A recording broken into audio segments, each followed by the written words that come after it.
미국 존스 홉킨스 대학 의과대학의 학장이시면서 또 이 홉킨스 대학 병원의 최고 경영자이기도 한 에드워드 밀러라는 박사에 의하면 미국에서 연간 약 60만 명의 환자들이 이 심장 바이파스 수술을 받는다고 합니다. 상당한 숫자죠. 상태가 심각한 경우에는 이 수술 비만도 무려 10만 불이 넘는 경우가 많이 있는데요. 그렇게 많은 돈을 들여서 수고를 해도 그것은 일시적인 조치에 불과할 뿐이지 문제를 근본적으로 해결하는 것은 아니라는 것입니다. 그런데 이 밀러 박사에 의하면 수술을 받은 환자들의 대부분이 불과 2~3년 안에 다시 수술 전의 상황으로 혹은 그 전보다 더 심각한 상황으로 가는 경우가 무려 50%에 육박한다는 것입니다. 이런 현상에 대해서 밀러 박사는 이렇게 이야기합니다. 환자들의 90% 이상이 수술을 받은 이후에 이 라이프 스타일, 생활 습관을 바꾸려고 하지 않기 때문에 그런 일이 벌어지는 것이라고 얘기하는 것입니다. 대부분의 사람들이 이 생사의 문제가 걸려 있는 상황인데도 불구하고요, 어쩐 이유에선지 의사의 경고를 계속 무시한다고 한탄하고 있는 것입니다. 이 금연 캠페인의 경우도 그렇고요, 음주라든지 이 과속 운전과 관련된 캠페인도 그런 것 같습니다. 이 호주에 있는 이 캔서 카운슬 여기 발표에 의하면 호주에는 현재 남성 인구의 약 17%가량이 흡연가들인데요.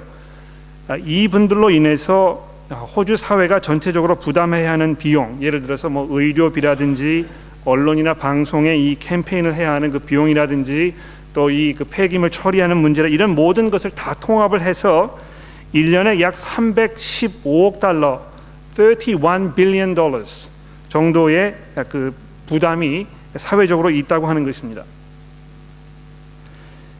2011년 한 해 동안에는 이 교통사고로 목숨을 잃은 사람들이 호주에 1292명이었는데요.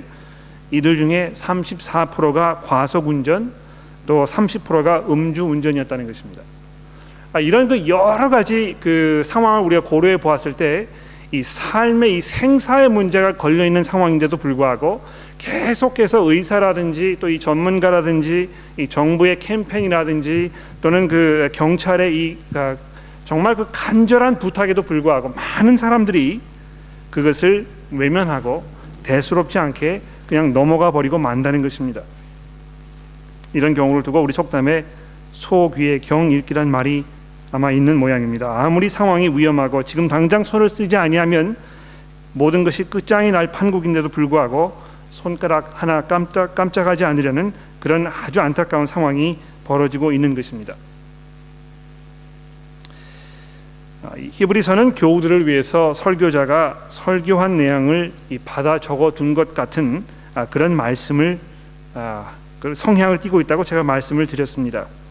이 설교자가 계속해서 교우들에게 도전과 이 격려의 말씀을 번갈아 가면서 던져주고 있습니다. 벌써 2장과 3장, 4장 세 번에 걸쳐서 이 설교자는 하나님의 말씀을 가벼운 마음으로 대수롭지 않게 지나쳐 버리지 말라고 아주 비장한 어조로 우리에게 여러 번 경고하고 있는 것을 보고 있는데요. 그러나 그것만으로도 충분하지가 아니해서 오늘 본문 말씀을 통해서 또 한 번 이 하나님의 말씀을 듣는 것에 관하여 교우 여러분들에게 아주 강하게 권면하고 있습니다. 오늘 우리가 본문 말씀을 6장 11절부터 읽었기 때문에요. 이제 다시 오늘 본문의 그 첫 번 부분인 5장 11절로 돌아가서 이 내용을 잠시 한번 같이 살펴보도록 이렇게 하겠습니다. 성경을 가지고 계시니까 오늘 본문 말씀인 히브리서 5장 11절 말씀 여기로 돌아가 보시기를 바랍니다. 자, 여기 보시면 설교자가 설교를 듣고 있는 교우들을 향해서 여러분들은 하나님의 말씀을 듣는 일에 있어서 아주 둔하다고 이렇게 단도직입적으로 시작을 하고 있습니다. 하나님의 말씀을 듣는 시간이 꽤 오랜 기간이 되었는데도 불구하고 그래서 지금쯤이면 남들에게 하나님의 말씀을 나누고 가르치는 일에 있어서 그걸 감당해도 모자랄 판국인데 그러기는커녕 다시 하나님의 말씀의 이 초보에 대하여 누구에게 가르침을 받아야 할 처지라고 이렇게 지적을 하고 있는 것입니다. 그러면서 여러분들은 단단한 음식은 먹을 수가 없어서 그냥 이 젖이나 다시 먹어야 할 어린 아이와 같은 사람이라고 이렇게 이야기하고 있습니다. 자, 그런데 거기 말씀에 보시면 이 듣는 것이 둔한 이 사람들, 누구에게 가르침을 받아야 할 이 사람들, 하나님의 그 말씀의 초보로 다시 돌아가야 할 이 사람들, 젖이나 먹어야 할 이 사람들이라고 이야기하면서 이렇게 말씀하고 있습니다. 여러분들은 의의 말씀을 경험하지 못한 사람들입니다. 이렇게 이야기하고 있습니다. 어떤 면에서 이 구절, 이 번역을 우리가 잘 읽어보면 마치 이렇게 이야기하는 것처럼 들립니다. 여러분들은 하나님의 말씀을 지식으로만 알고 있고 그 지식이 여러분의 삶 속의 경험으로 이렇게 체험이 되어서 그 말씀을 체험으로는 알지 못하는 이런 분들이라고 이렇게 지적하는 것처럼 들립니다. 실제로 이 한국말 성경이 그런 의미로 이것을 번역한 것입니다. 그래서 많은 분들이 그렇게 얘기하지 않습니까? 이 교회는 너무 지식만 이렇게 많이 늘고 있고 사람들이 그 지식을 삶 속에 적용시켜서 삶이 변화되는 삶을 살지 못하고 있다고 이렇게 이야기하는 것이다. 그런 사람들은 성숙하지 못하고 아주 그 어린아이와 같은 모습으로 살고 있는 것이라고 이렇게 말씀하는 경우가 많이 있습니다. 물론 중요한 것은 하나님의 말씀이 우리의 삶 속에 이 그 지식으로 이해가 되었을 때 그것이 삶과 이 접목이 되어서 삶의 그 파괴력을 발휘하고 우리 삶이 변화되는 삶이 일어나는 것 아주 중요합니다. 이건 이 의심할 여지가 없습니다. 그런데 오늘 본문 말씀이 말하고자 하는 내용은 그것은 아닙니다. 여기에서 이 의의 말씀을 경험하지 못한 자라 이렇게 얘기하는 것은요, 하나님의 말씀을 능숙하게 다루지 못하는 상황을 말하고 있는 것입니다. 그런 면에서 경험이 없다는 것입니다. 여러분이 충분히 이 훈련을 통해서 하나님의 말씀을 읽고 그 내용을 이해하고 이것이 우리 삶의 어떤 지표가 되는지에 대해서 아주 능숙하게 이거를 다룰 수 없는 그런 상황을 말하고 있는 것입니다.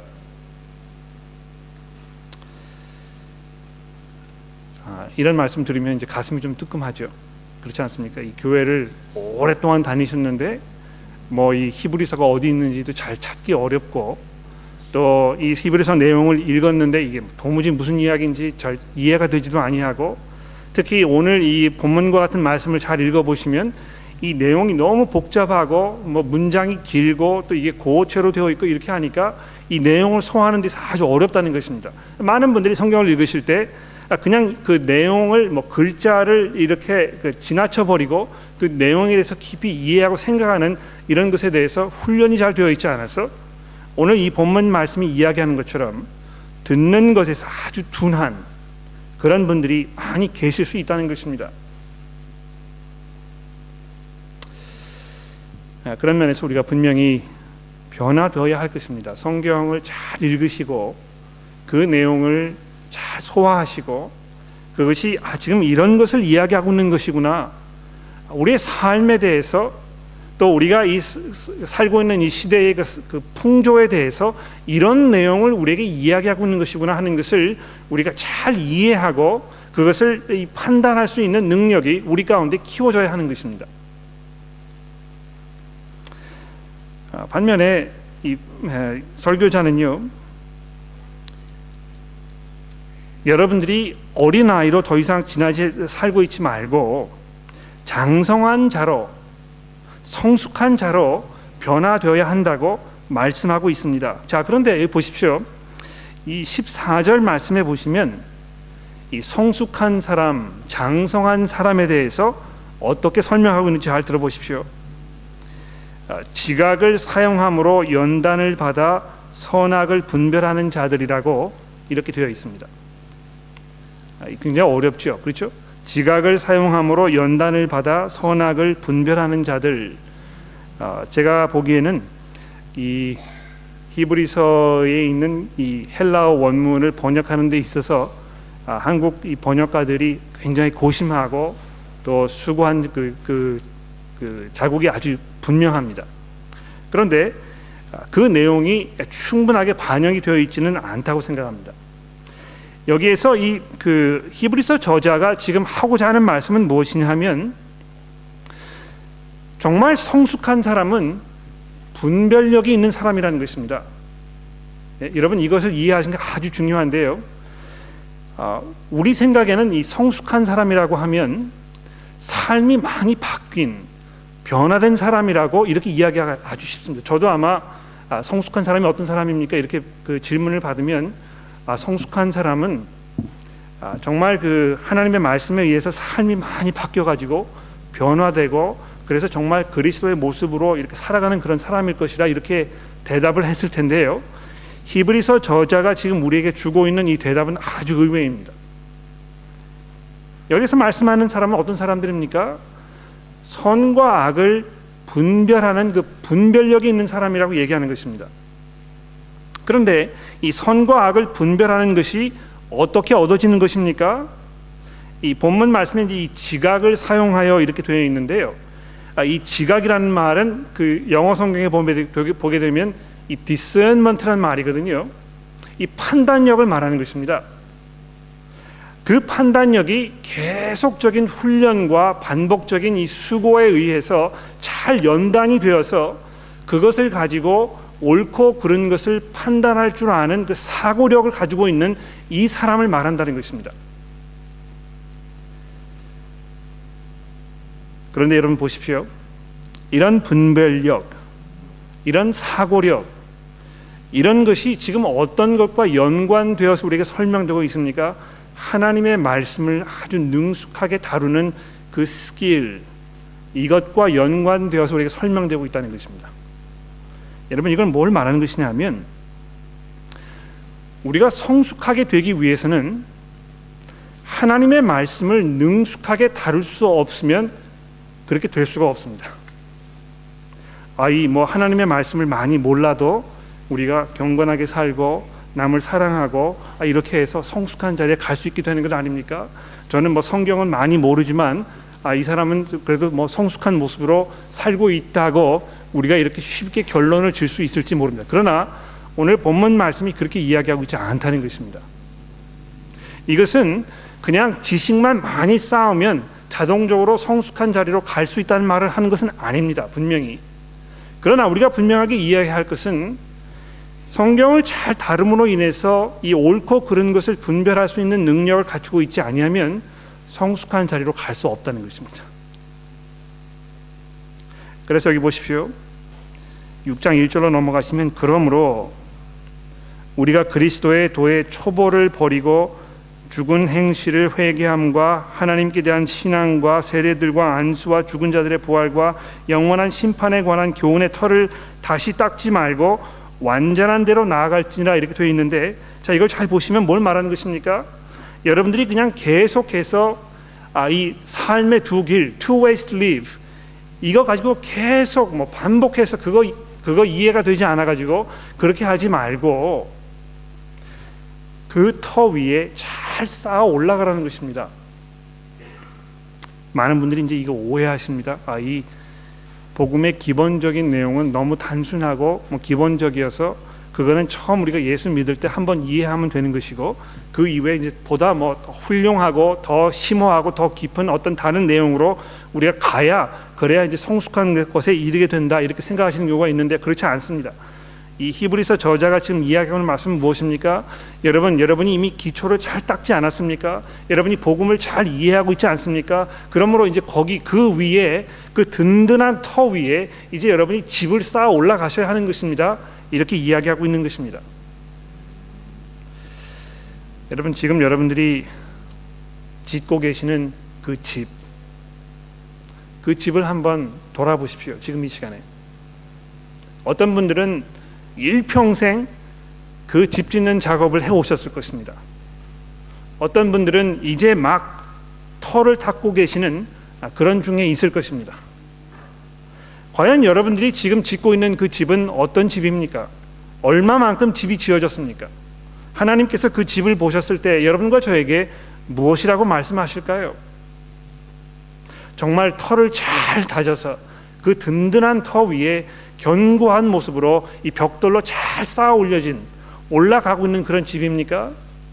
그렇지 아니하면 그저 아주 부실한 기초 위에 복음도 잘 이해하지 못한 상황에서 그저 이것저것 가져다가 그냥 엉터리로 지었기 때문에 바람만 불면 금방 무너져 버릴 그런 집을 혹시 짓고 있는 것은 여러분 아닙니까? 자, 그런데 보십시오, 여러분. 신앙생활을 그냥 대충 뭐 대수롭지 않게 하나님의 말씀을 공부하고 이해하고 그것을 연구하면서 삶에 이것을 잘 접목시키려는 반복적인 훈련과 과정을 그냥 등하시하는 분들에게 오늘 이 히브리서의 저자가 아주 엄중한 경고를 하고 있습니다. 이 4절 말씀을 보십시오. 한번 빛을 받고 하늘의 은사를 맛보고 성령에 참여한 바가 되고 하나님의 선한 말씀과 내세의 능력을 맛보고도 타락한 자들은 다시 새롭게 하여 회개할 수 없나니, 이렇게 되어 있습니다. 이미 그 하나님의 그 은혜 가운데, 이 복음의 은혜 가운데 들어가서 그 새로운 그리스도인의 삶을 시작했는데도 불구하고 그것을 계속 연이어 나아가면서 거기에 차곡차곡 쌓아 올라가서 이 든든한 모습으로 서가는 그런 삶을 살지 아니하고 타락한 사람들은 어떻다고요? 다시 새롭게 하여 회개하게 할 수 없다고 되어 있습니다.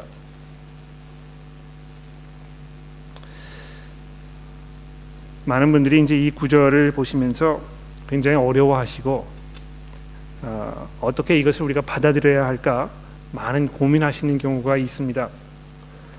실제로 우리 삶을 돌아보면 우리 주변에 아는 사람들 가운데 예전에는 신앙생활을 잘 하는 것 같았는데 지금 뭐 그걸 다 포기하고 다른 길로 가고 있는 이런 분들이 많이 있다는 것이죠. 그런 사람들 그럼 뭐 이제 다시 돌아올 수 없다는 말입니까? 그런 사람들에게는 가망이 없는 것입니까? 하나님께서 능력이 많으시고 사랑이 많으신 하나님이라고 하는데 왜 그런 사람들을 그냥 내버려 두는 것입니까? 이런 질문들이 막 머릿속에 떠오르게 되는 것이죠. 제가 간단하게 말씀을 드릴까요? 여러분, 광야에서 40년 동안 이스라엘 백성들이 어떤 삶을 살았는지 잘 한번 생각해 보십시오. 이미 3장에서 그 사건에 대해서 히브리서 저자가 이야기하지 않았습니까? 그들이 광야에서 40년 동안 매일매일 하나님의 말씀을 들었다는 것입니다. 그런데도 불구하고 이들이 계속해서 아주 일괄적으로 그 말씀에 순종하지 아니하는 삶을 살았다는 것이죠. 그 결과가 어땠습니까? 하나님께서 그들을 바라보면서 그들이 내 안식에 들어오지 못하게 내가 할 것이라고 이렇게 선언하고 계시는 그 시점에 이르게 되었었습니다. 여러분, 여기 이 사람들이 다시 회개하게 할 수 없다 하는 것은요, 하나님께서 그들로 하여금 더 이상 회개할 기회를 주지 않겠다고 말씀하시는 것입니다. 하나님께서 그들을 포기하셨다는 걸 말하는 것입니다. 여러분, 이것이 얼마나 무섭고 얼마나 엄중한 경고인지 모릅니다.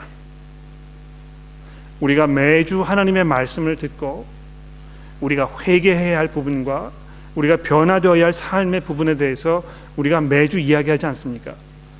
그런데도 불구하고 그 삶의 변화가 일어나지 아니하고 그저 10년 전이나 20년 전이나 우리가 똑같은 모습으로 계속 있게 된다면 어느 시점에선가는 하나님께서 더 이상 우리에게 기회를 주지 아니하시고 돌아갈 수 없는 지경에 이르렀을 때에 그냥 내버려 두시는 그런 일이 벌어질 수 있다는 것입니다. 이것은 우리가 가벼이 생각할 문제가 아닙니다, 여러분. 혹시 내가 이 광야에서 살던 이스라엘 백성들과 같은 모습으로 살고 있는 것은 아닌가? 이 시간 우리가 깊이 돌아보고 회개해야 할 것입니다. 여기 계속해서 6절 하반절을 보십시오. 그 사람들은, 그렇게 사는 사람들은 계속해서 하나님의 말씀을 중요하게 생각하지 아니하고 그것을 무시하면서 그냥 자기 방법대로 일괄적인 삶을 살아가는 사람들은 하나님의 아들을 다시 십자가에 못 박아 드러내놓고 욕되게 하는 사람이라고 이렇게 말씀하고 있습니다.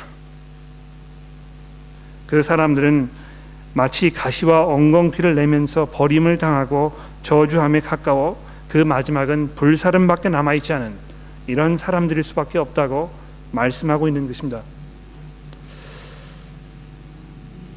자, 근데 여러분 보십시오. 히브리서 저자는요, 거기에서 끝나지 않습니다.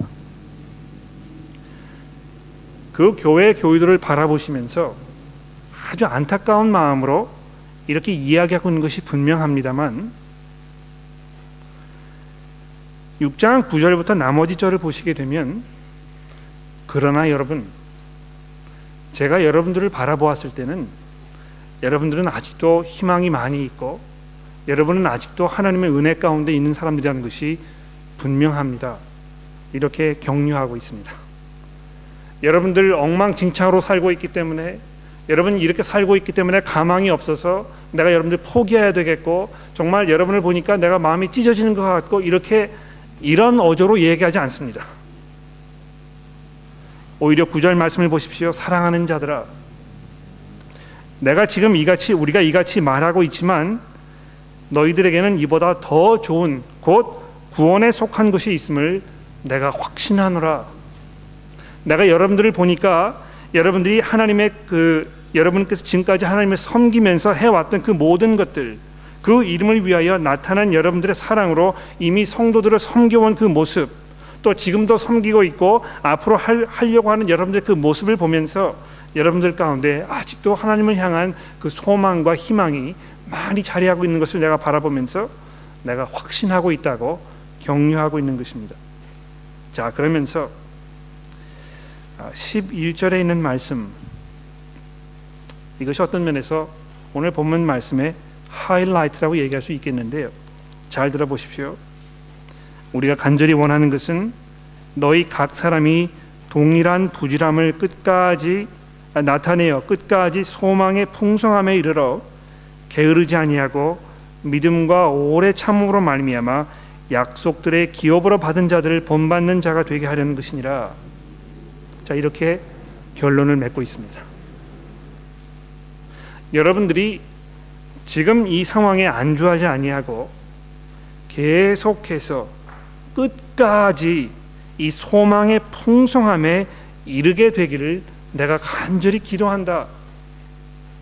여러분들이 지금까지 보여왔던 그 부지런함으로, 즉 나태하지 아니하고 꾸준하게 이 하나님의 말씀으로 변화되는 삶을 끝까지 감으로 인해서 이 소망의 풍성함에 여러분이 이르게 되도록 내가 기도하게 된다고 이렇게 말씀하고 있는 것입니다. 그러면서 이 본문 말씀 마지막 절에 마지막 부분에 이 아브라함의 예를 들어서 설명하고 있습니다. 시간이 많이 지났으니까 그 부분에 대해서 자세하게 말씀드리지 않겠습니다만, 아브라함이 계속해서 꾸준하게 인내함으로 참을성 있게 이 하나님의 약속이 이루어지는 그 순간을 기다려왔던 것에 대해서 설명하고 있는 것입니다.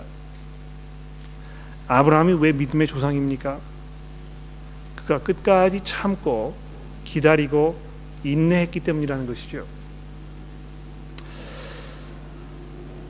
자, 제가 여기까지 말씀을 드렸는데 결론을 내리기 전에 혹시 여러분들 가운데 오늘 본문 말씀의 내용에 대해서 좀 질문하시거나 또 성경 공부 시간에 해결되지 않았던 부분들을 생각나시는 분이 계시면 한 두세 분 정도 제가 질문을 받아보도록 그렇게 하겠습니다. 혹시 계십니까?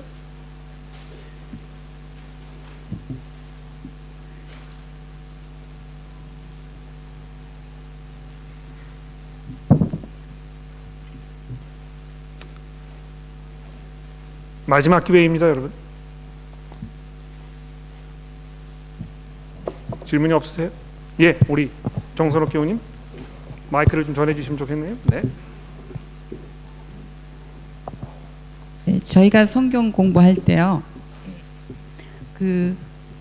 끝까지 게으르지 말고 오래 참으라 하는 그 구절을 놓고선 그 다음에 그 이후에 나왔던 질문들도 전부 다 그러면 우리가 어떻게 행위로 성숙한 그리스도인이 되는가에 대한 얘기들이 많이 있었던 것 같아요. 성경 공부 교재에서. 그래서 그렇다면 저희가 하나님에 대한 믿음과 구원의 확신을 가지고 사랑과 은혜의 하나님한테 의지하기보다는 이 부분은 너무 행위를 강조하는 것이 아닌가, 그런 그 얘기를 했었습니다. 거기에 대해서 좀 대답을 해주세요. 네, 네.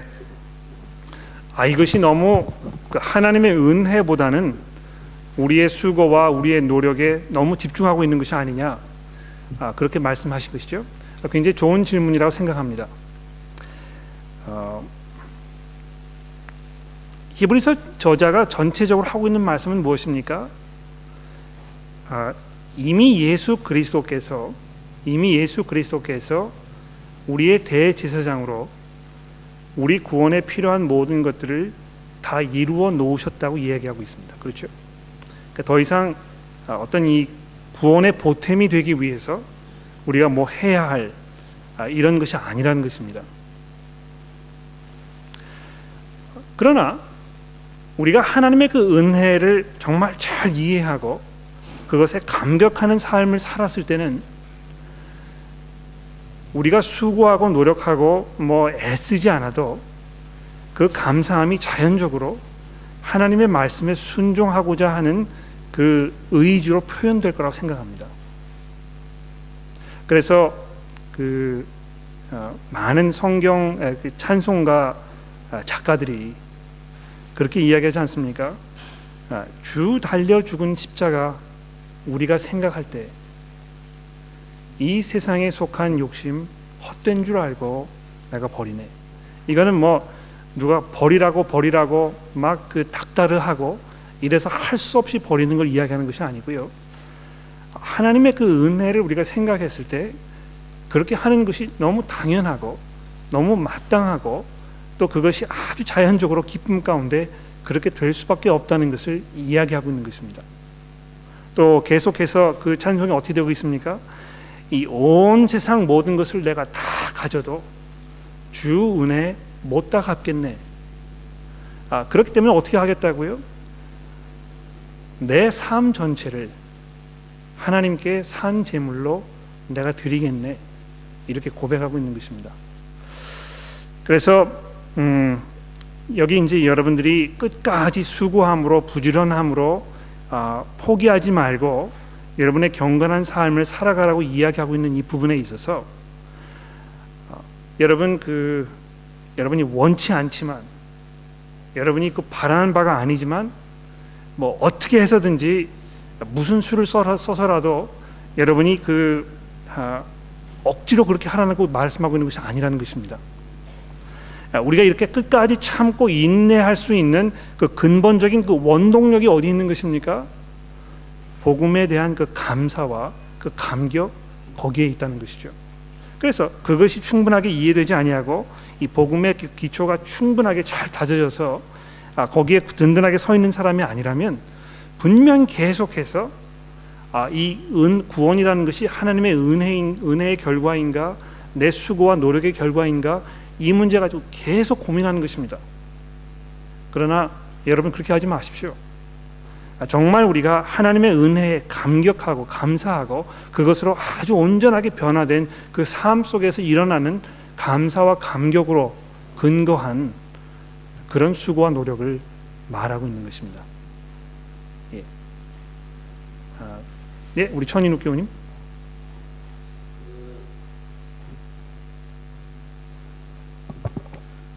마이크가 안 켜졌네요.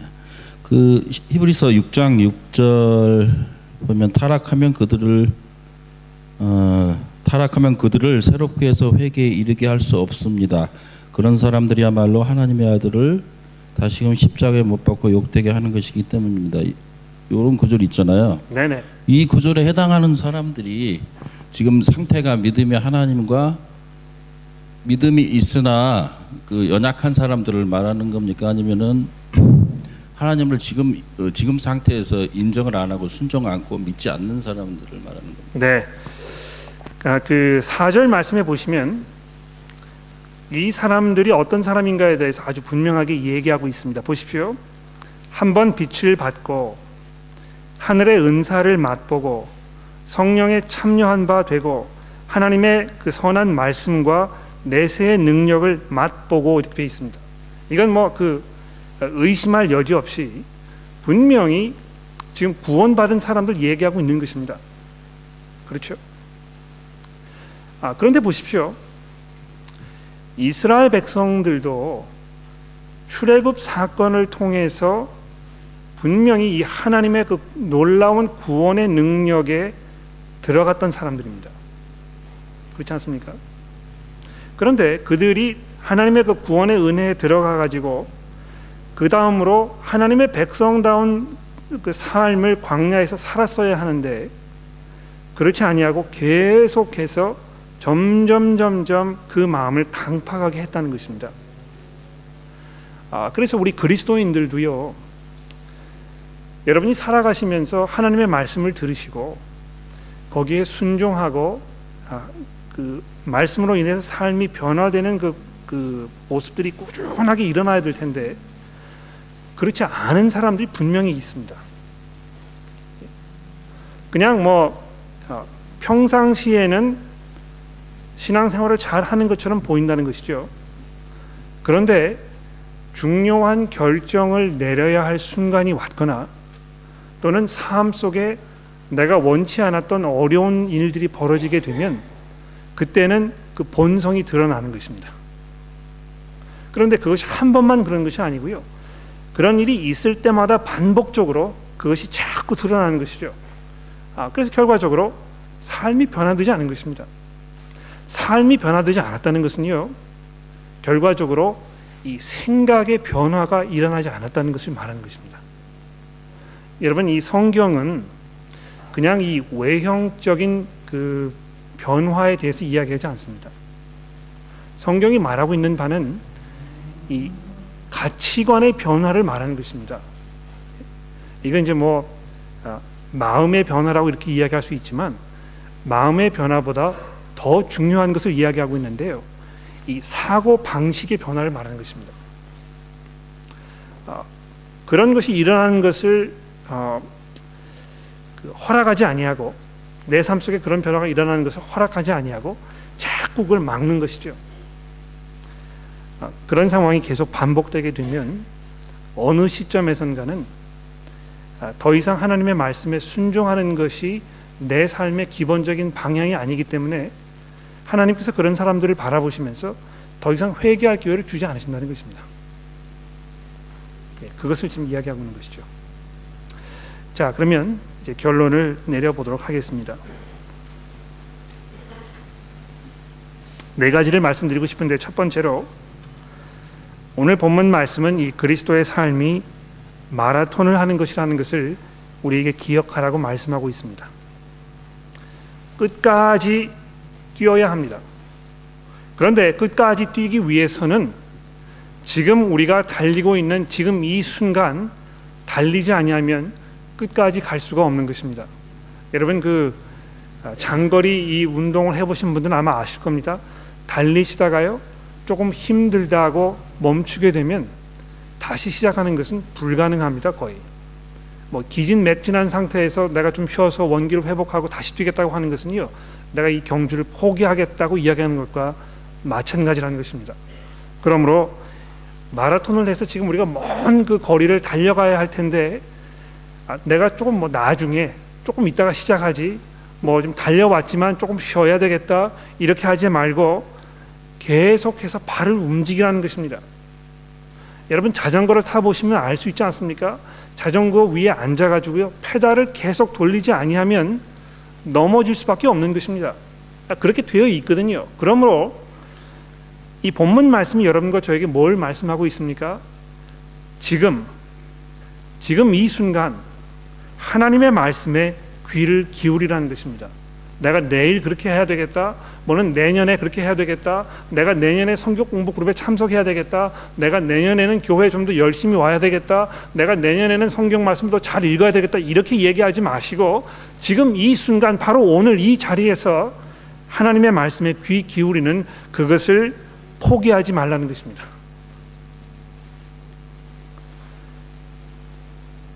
광야에서 죽어간 이스라엘 백성들의 그 모습을 기억해 보십시오. 그들이 하나님의 그 엄청난 능력을 자기 눈으로 몸소 목격하지 않았습니까? 그 하나님의 엄청난 능력을 스스로 몸소 경험하고 체험해서 얼마나 하나님이 위대하시고 높으신 분인지 했어야 하는 것입니다. 그러나 광야 생활을 하면서 그들은 그것을 잊어버렸거나 대수롭지 않게 생각했거나, 그리고 그 결과로 하나님의 그 약속의 땅에 들어갈 수 없었다는 것입니다. 하나님께서 그것을 막으셨다는 것입니다. 그러므로 여러분, 지금 어떻게 내가 하고 있는가? 지금 내가 현재 나의 삶 속에서 이 하나님의 말씀을 가지고 내 삶에 어떤 변화가 일어나고 있는가? 이것을 잘 한번 생각해 보십시오. 지난 1년간 내가 어떤 면에서 경건함에 더 성장했는가? 내가 어떤 면에서 그리스도를 닮아가는 데 있어 더 많은 변화가 내 삶 속에 일어났는가? 이거 잘 한번 심각하게, 아주 냉정하게 여러분 생각해 보십시오. 거기에 대답할 수 없다면 여러분은 이미 그 절벽을 향해서 지금 자꾸 걸어가고 계시는 것입니다.